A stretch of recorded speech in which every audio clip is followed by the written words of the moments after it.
지난주 우리는 추수감사주일과 추석 명절을 보냈습니다. 이 기간은 한 해의 수고가 결실을 맺는 풍성함의 절기입니다. 그리고 나의 한 해의 수고를 확인하는 시간이기도 하지요. 그런데 문제가 있습니다.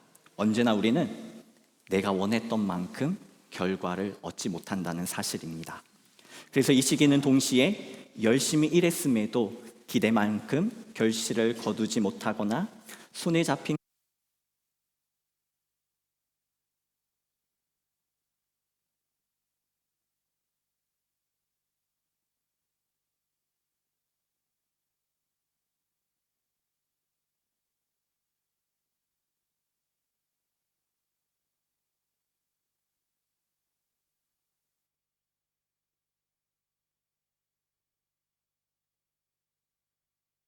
하나님께서는 비록 풍성한 수확의 주인공이 되지 못하더라도 그들의 가족과 친척, 이웃과 함께 결실을 나누고 기쁨에 동참하기를 원하셨습니다.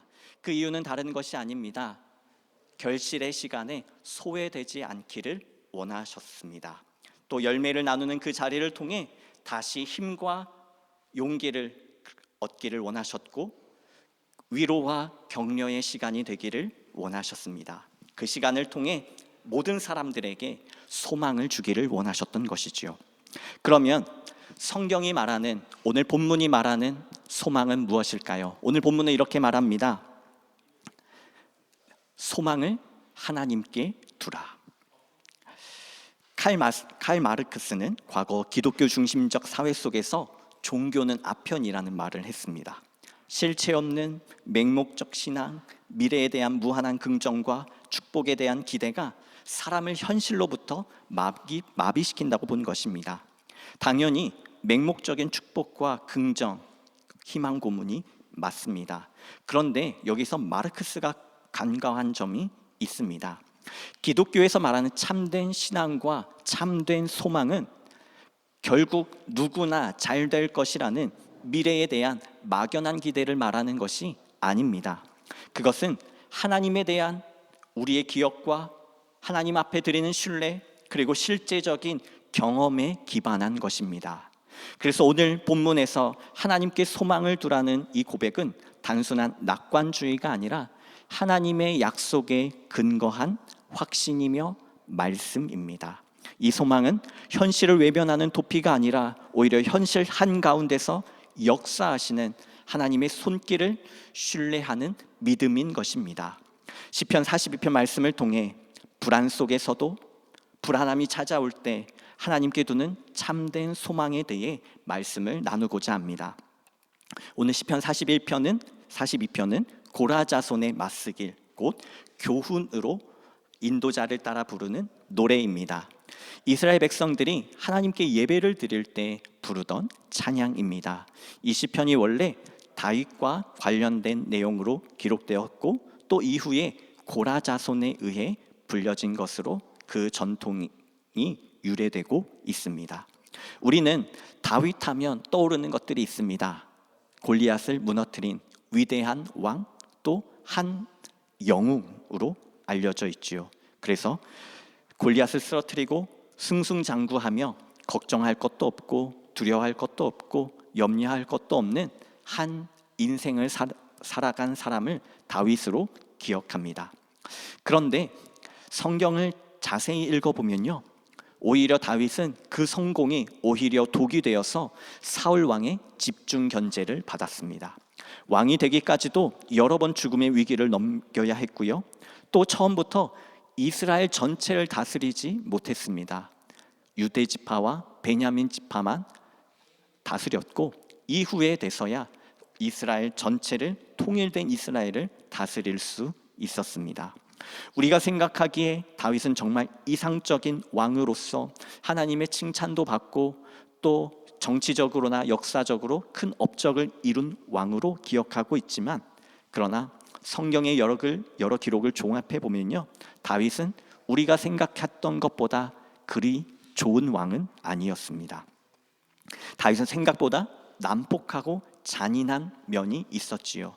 그래서 이것 때문에 하나님은 다윗에게 하나님의 성전을 짓는 허락을 하지 않으셨습니다. 다윗이 그렇게도 하나님의 성전을 짓고 싶어 할 때 하나님은 그것을 거부하셨습니다. 하나님이 비록 다윗을 예뻐하셨고 사랑하셨지만 그럼에도 불구하고 하나님의 성전을 짓는 일에 대해서는 거부하신 것이지요. 그렇지만 다윗의 목적지향적인 성격과 또 원하는 결과가 있으면 반드시 이루어야 하는 그의 성격으로 인해서 이스라엘을 솔로몬에 이어서 솔로몬이 완전한 이 국가의 형태로 만들기까지 그 초석을 다진 왕이기도 했습니다. 여러 사람들에게 상처를 주었고 또 실수와 잘못도 많았습니다. 그럼에도 불구하고 하나님은 다윗을 선택하셨고 사용해 주셨습니다. 그것은 다윗이 어떠한 모습이 뛰어나서가 아니라 또 어떤 뛰어난 능력을 가지고 있어서가 아니라 그 누구보다 전쟁을 잘하거나 지혜가 깊어서가 아니라 단 한 가지, 사람은 외모를 보거니와 나 여호와는 중심을 보느니라 라고 말씀하신 하나님의 기준에 그 중심이 합격했기 때문입니다. 분명한 단점과 약점, 심지어 범죄한 모습까지도 있었던 다윗이지만 그러나 하나님을 향한 중심만큼은 진심이었습니다. 모든 권력을 가진 왕이었지만 다윗은 어떤 상황에서도 하나님 앞에서 하나님의 말씀에 대해서 어떻게든지 순종하려고 애쓰고 노력했던 사람입니다. 또한 자신 스스로가 완벽하짐을 알고 철저하게 하나님을 의지했던 한 사람이었습니다. 하나님을 향한 진심이 그의 생애를 이끌어 갔습니다. 바로 그 중심 때문에, 그 진심 때문에 하나님이 다윗을 사랑하셨고 다윗을 사용해 주신 것이지요. 하나님을 사랑했던, 또 하나님 안에서 완전하기를 원했던 다윗도 불안한 가운데 살았습니다. 오늘 시편이 잘 나타내 주고는 있지요. 그리고 때로는 공허함을 느끼기도 했습니다. 그래서 세상의 것들로 채워보려고 시도도 했습니다. 특별히 오늘 시편 42편에는 다윗의 하나님을 향한 처절하고 절박한 갈망이 드러납니다. 그 특징이 바로 내 영혼과 갈급함이라는 단어가 반복되는 것입니다. 내 영혼은 히브리어로 네페시라는 단어를 사용하고 있는데 영혼, 나의 존재라는 의미를 가지고 있습니다.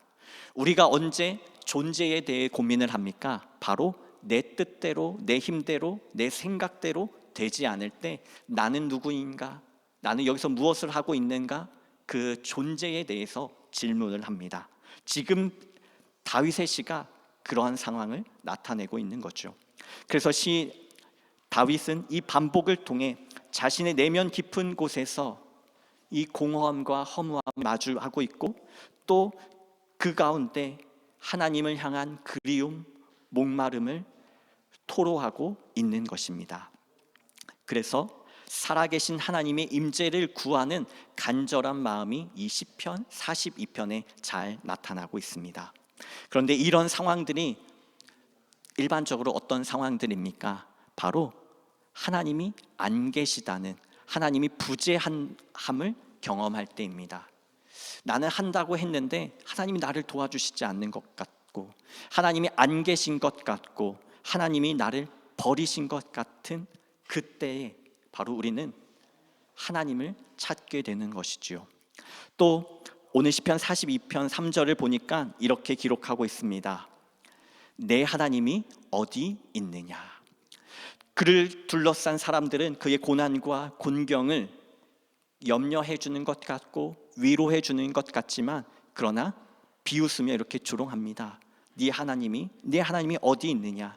그것은 곧 너의 하나님은 없다는 말과 너의 하나님은 무능하다는 말이며 너의 하나님이 너를 버렸다라는 의미로 말을 하고 있는 것입니다.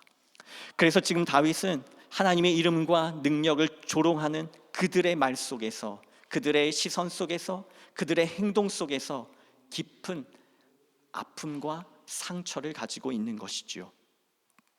하나님도 나를 버렸고 심지어 나 자신도 자기 스스로를 의심하고 있는 그런 상황 속에서요. 그래서 고민하는 것입니다. 정말 하나님은 나를 버리신 걸까? 나의 어떤 모습 때문에 하나님은 나를 버리셨고 나는 하나님의 존재를 느끼지 못한 이 하나님의 부재함 가운데 살아가는 것인가? 그래서 오늘 42편 4절 말씀 우리 함께 읽어보도록 하겠습니다.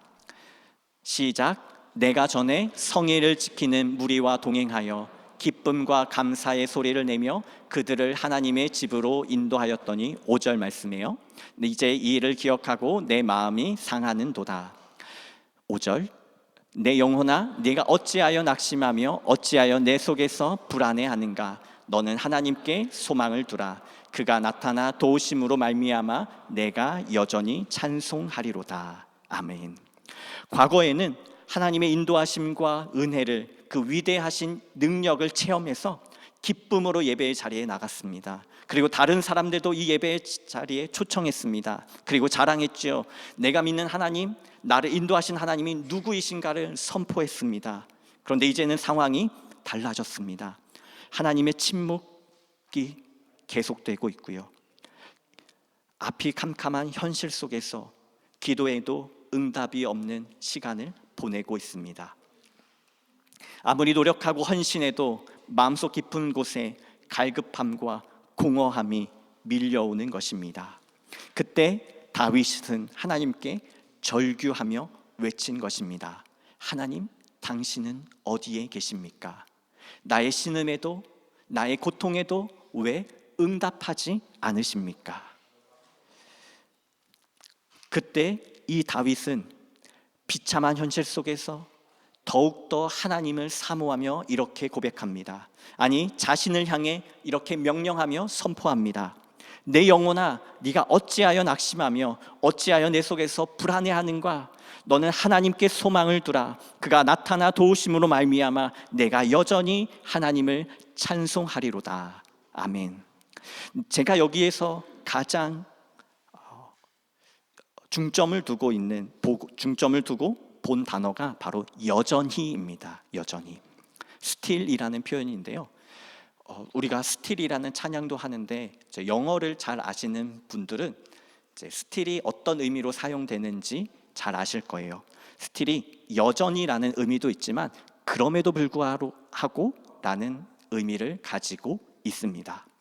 비록 내 상황 속에서는 낙심할 수밖에 없고 불안해할 수밖에 없지만 자신을 향해 꾸짖습니다. 하나님께 소망을 두라고요. 그리고 그가 나타나 도우심으로 말미암아 내가 그럼에도 불구하고 찬송하리로다. 아멘. 우리는 내가 잘 돼야 하나님이 나를 도와주신다고 생각합니다. 그런데 하나님은 내가 그렇지 않을 때에도 여전히 내 옆에 계시고 우리의 마음 가운데 계시고 우리의 삶에 동행하시는 하나님이십니다. 왜냐하면 하나님은 우리를 단순히 위로해 주시기 위해서, 격려해 주시기 위해서 존재하시는 분이 아니라 우리의 경배를 받으시기에 합당하신 하나님이시고 전능하신 하나님이시기 때문입니다. 그래서 다윗은 이 절망 가운데서 소망을 찾고, 아니 소망 가운데서 자신의 삶 가운데 자신을 이끌어 주셨던 하나님을 기억하는 것입니다. 위기 가운데, 어려움 가운데, 두려움 가운데 자신을 끝까지 붙으셨던 하나님, 자신의 목숨이 날아갈 그 상황 속에서도 끝까지 지켜주셨던 하나님을 기억하면서 자신에게 명령하고 있는 것입니다. 지금 이 상황을 내 힘으로, 사람의 힘으로는 바꿀 수 없지만 전능하신 하나님께서 나를 끝까지 붙들어 주실 것이다. 그리고 나를 홀로 두지 않을 것이고 나와 함께 계신다는 그 확신으로 자신을 향하여 그 소망을 외치고 있는 것입니다. 오늘 본문은 1절부터 5절, 또 6절부터 12절, 11절, 또 43편까지 같은 구조로 이어져 있습니다. 그래서 학자들은 시편 42편과 43편을 하나의 시로 해석을 하고 있습니다. 그러면 이 시를 통해 우리는 무엇을 깨달아야 하는 것일까요? 그냥 말 그대로 두려워하지 말고 소망을 하나님 앞에 두기만 하면 되는 것일까요? 첫 번째 여러분들에게 나누어 드리고 싶은 말씀은 이것입니다. 다윗이라고 우리와 별 차이는 없다는 사실입니다. 다윗이나 성경의 기록에 나타난 하나님의 사람들을 우리가 존경하기도 하지만 너무 먼 신앙의 인물로 평가하기도 합니다. 난 저 사람들과 달라. 어떻게 내가 저 사람들처럼 순종할 수 있을까? 그래서 많은 분들이 성경을 읽으면서 부담을 느끼는 것이지요. 나는 저렇게 저 사람들처럼 해낼 수 없어. 그런데요, 시편의 기록을 읽어보면 그 사람들의 진짜 마음과 진짜 모습은 다릅니다. 하나님을 사랑하는 사람들이 그 신앙도 위대하지만 여전히 우리와 다르지 않게 연약함, 불신앙, 불순종, 그렇게 인생의 밑바닥을 드러내며 하나님을 예배하고 하나님을 의지하고 하나님을 찾는다는 사실입니다. 시편은 그래서 우리에게 얼마나 잘 믿어야 하는가를 가르쳐주는 것이 아니라 누구나 하나님을 찾을 수 있으며 하나님께서는 누구에게나 다가오신다는 사실을 보여주는 것입니다. 그래서 시편은 우리가 예배하는 하나님이 그들의 하나님이 아니라 나의 하나님이고 우리의 하나님이고 우리에게 찾아오시는 아버지 같으신 인격체이심을 가르쳐주고 있습니다. 그리고 이 본문을 통해 우리가 기억해야 할 것이 있습니다. 바로 겸손함입니다. 이 가운데는 실패를 한 번도 해본 적이 없으신 분들이 있으실 거예요. 노력한 대로 모든 결과를 얻어보신 분들, 그런 분들은 사실 우리가 이렇게 얘기합니다. 뭐가 없다고. 네. 뒤늦게라도 이해해 주셔서 감사해요. 실패를 해본 사람들이 위로해 줄 때 우리는 진짜 위로를 받을 수 있어요. 실패해 본 사람들이 격려해 줄 때 우리는 그 격려를 받을 수 있습니다. 그런데 실패해 보지 않은 사람들이 말해 주는 건 그냥 인사치레로 들려요. 왜? 그 사람이 진짜 그 상황의 그 감정을 느껴보지 않았으니까요. 그런데 오늘 이 다윗의 절망이 우리에게 위로가 되고 은혜가 되는 것은 우리는 다윗을 위대한 왕으로 알고 하나님이 정말 예뻐해 주셨던 하나님의 사람으로 기억하지만, 그러나 그의 실패 가운데 하나님을 찾고 하나님을 찾음 가운데 그를 붙들어 주시는 하나님의 손길이 다윗의 고백 가운데 또 오늘 시편 말씀 가운데 잘 드러나 있기 때문입니다. 그래서 우리는 겸손함을 배워야 하는데, 이 겸손함은 낮아지는 겸손함이 아니라 내 힘과 내 뜻대로 할 수 없다는 것을 인정하는 겸손함입니다. 비록 내가 계획한 대로 모든 것을 다 할 수 있지만, 그러나 그렇게 되지 않는 것이 오히려 우리에게는 감사라는 것도 기억하셔야 합니다. 오늘 본문은 그래서 겸손과 감사를 알려주는데요, 그 이유는 다른 것이 아니라 내 속에 담긴 하나님에 대한 기억입니다. 내가 가장 밑바닥에 있을 때, 절망 가운데 있을 때, 나는 더 이상 아무것도 할 수 없다고 고백했던 그 순간에 오히려 내 손을 붙잡아 주셔서 일으키신 하나님의 손길로 말미암아 우리는 감사할 수 있는 것이고, 또 나의 한계를 고백하고 전능하신 하나님을 향한 내 믿음을 고백하며 겸손할 수 있는 것입니다. 이 감사와 겸손을 통해 우리는 이 소망의 과정으로 나아가야 하는 것입니다. 제가 아까 서두에 칼 막스의 종교는 아편이라는 말을 드렸는데요, 많은 사람들이 종교가 도대체 무슨 역할을 하느냐라고 말을 합니다. 그러면서 종교는 필요가 없다라고 말을 하기도 하죠. 하나님은 계시지 않는다. 근데 그런 분들의 특징이 있더라고요. 하나님을 만나보지 않은 사람들이에요.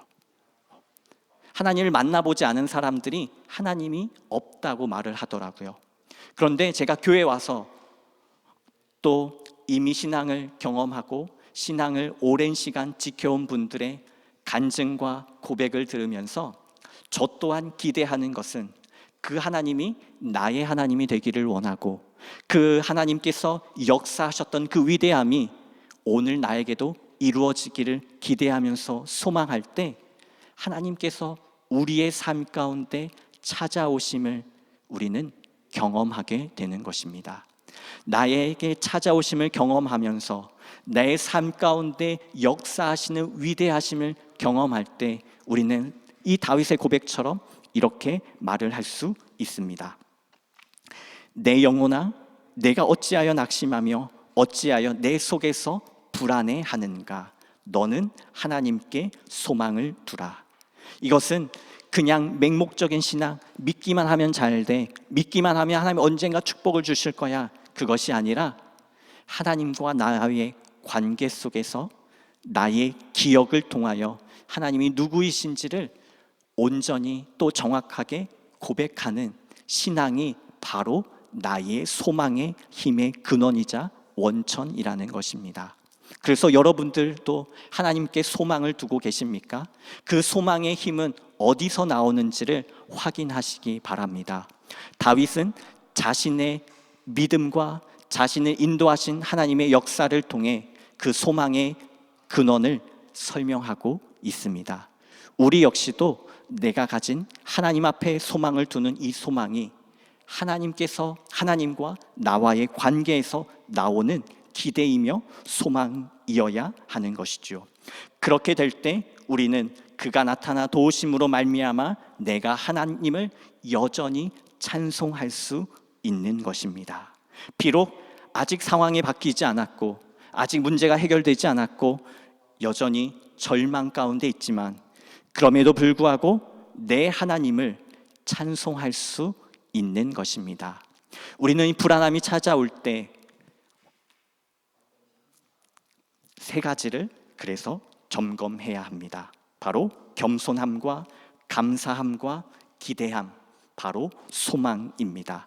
이 세 가지가 하나님 앞에서 온전히 해결될 때 우리는 불안함이 찾아와도 흔들리지 않고, 불안함이 찾아와도 동굴로 들어가지 않고, 불안함이 찾아와도 넘어지지 않을 수 있습니다. 시편 말씀에 이렇게 말씀합니다. 아주 내가 넘어지나 아주 엎드러지지 않음은 주께서 주의 손으로 나를 붙드심이라. 그 손이 나를 붙들 때 우리는 다윗과 같이 하나님을 여전히 찬양할 수 있는 것이고 하나님을 기대할 수 있는 것입니다. 오늘 말씀을 통해 주시는 그 소망이 이 추수의 기간에 비록 내가 계획한 것보다, 내가 원했던 것보다 수확한 결과가 부족하더라도 여전히 하나님께 감사드리며 여전히 하나님을 기대하는 저와 여러분 되시기를 주님의 이름으로 축복합니다. 우리 함께 찬양하며 기도하기를 소망하는데요. 2025년 한 찬양을 소개해드리고 싶어요. 2025년 기독교인들이 가장 많은 사람들이 들었던 찬양입니다. 그 찬양은 그대 혼자 걷지 않을 거요 라는 찬양이에요. 그대 폭풍 속을 걷고 있을 때, 비바람을 마주해야 할 때, 불빛조차 보이지 않아도 그대 혼자 걷지 않을 거예요. 두려움 앞에서 하늘을 보아요. 외로운 그대여 걱정 마요. 꿈꾸는 그 길을 또 걷고 걸어요. 그대 혼자 걷지 않을 거예요. 이 찬양의 고백은 하나님께서 여러분에게 주시는 소망의 가사입니다. 우리 뜻대로 되지 않아도, 그렇게 되지 않더라도 하나님은 여러분들을 놓지 않으십니다. 그 은혜를 여러분들이 붙들었으면 좋겠고, 그래서 혹 넘어진 분들이 계십니까? 일어날 힘을 잃어버린 분들이 계십니까? 이 찬양의 가사에 담긴 하나님의 전능하심을, 여전히 살아계심을, 여전히 일하고 계심을 고백하는 우리 모두 되기를 소망합니다.